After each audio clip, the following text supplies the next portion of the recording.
Hello, everyone, and welcome to the second live broadcast of the Rideshare 1 mission of Eternity 1. After 4 days in orbit, the second stage is ready to brave the intrepid atmosphere of Droo and attempt a maneuver it has yet to complete, gently resting on the surface of the Pacific Ocean using its engines. Hi, I'm Andrew. And I'm Jacob, and we are your host for today's webcast. We have finally reached the end of this mission. And we have one last goal to achieve: to land the second stage of Eternity 1 for the first time. In the first flight, the vehicles did not pass re-entry due to improperly closed fairing and incorrect inclination, while in the second flight it successfully passed the atmosphere, but we took communications at the time of engine ignition for the landing burn. We are currently about 7 minutes from the time we expect for splashdown. In a few minutes, plasma should begin to form. It will envelop the vehicles, protected by the metallic heat shield that will reach very high temperatures. The team has been working hard these past 2 months to improve the heat shield and engine covers. Yes, they did a lot of work, especially on the engine covers. In fact, during the last flight we encountered some problems with the engines, and the cause was probably the malfunction of 2 of the covers, which in some places would be damaged going to the engines. A few hours ago the vehicle closed the fairings properly, giving us from the camera placed on one of them some quite spectacular images. Yes, a beautiful sunrise over Droo.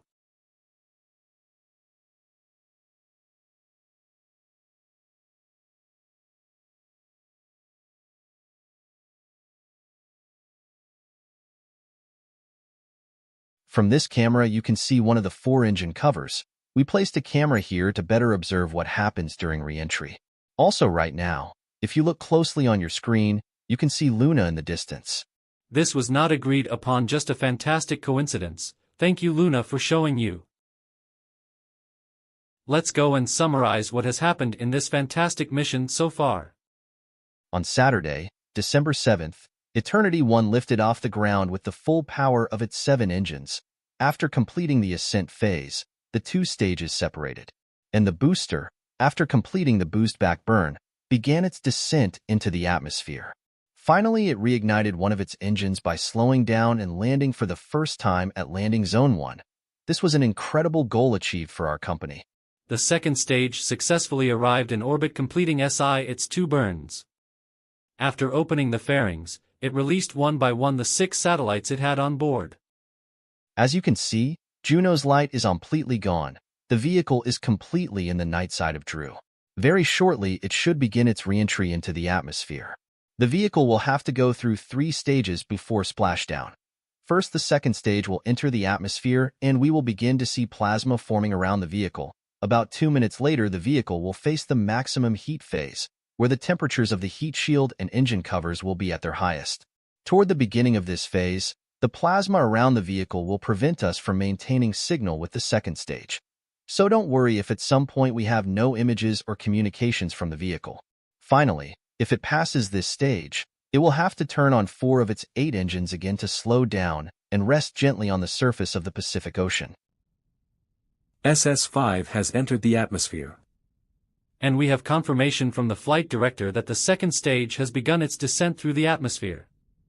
And here's the plasma forming around the engine cover.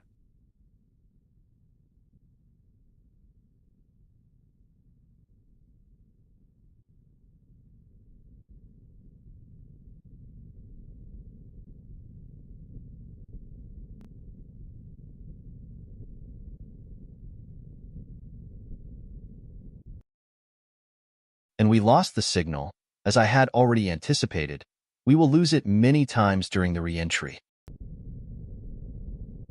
Wow, look at that. Oh, it's gone again. The peak heat phase should start soon.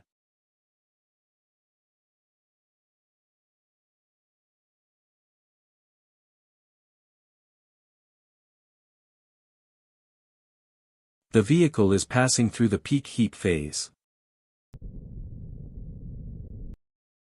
As you heard from the flight director, the second stage is going through the peak heat phase. This phase should not last long, and shortly after that we should be able to have a more stable signal with the vehicle. We are about 3 minutes into the expected splashdown. We are currently maintaining a slight signal with vehicle.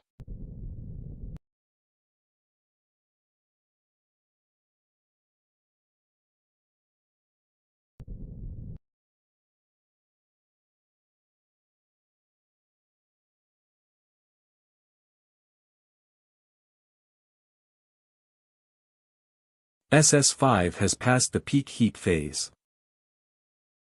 The second stage has successfully passed the peak heat phase, and we are regaining a fairly stable signal with the vehicles.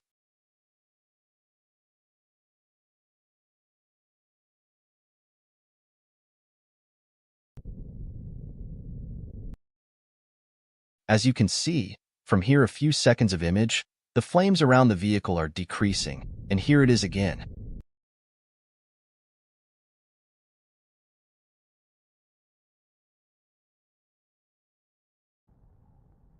As you can see, the heat on the heat shield and engine covers is decreasing.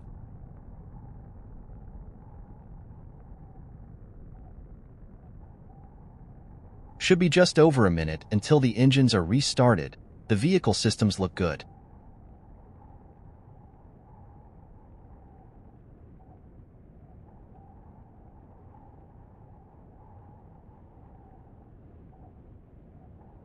The temperature of the vehicle is dropping. We are coming to the most critical stage, the restarting of the engines. Hope it goes well. Fingers crossed.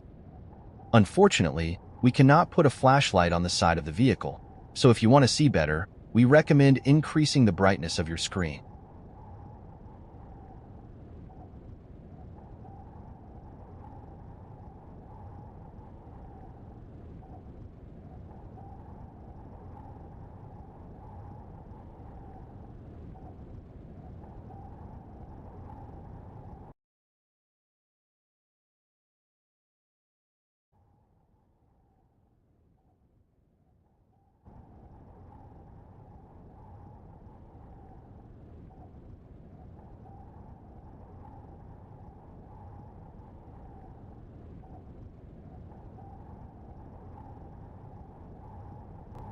Landing burn started.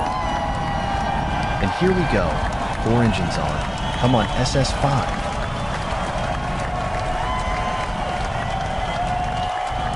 And here is the ocean illumined by the flames of the engines.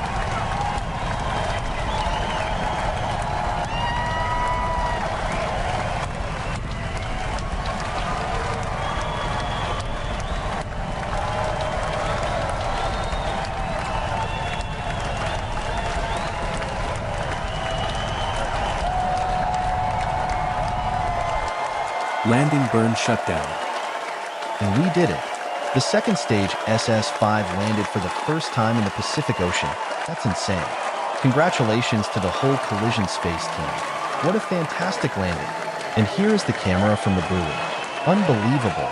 What an incredible landing. There is some fire around the vehicle, but don't worry. We are not going to recover it. What a historic day for our company. This is the most incredible mission we have ever completed. For the first time, we landed both the booster and the second stage. This is a giant step toward complete reusability of Eternity 1 and all rockets. Thank you for following this historic mission with us. Follow our X and YouTube pages to stay updated. Next step? Fuel transfer to orbit. See you next time.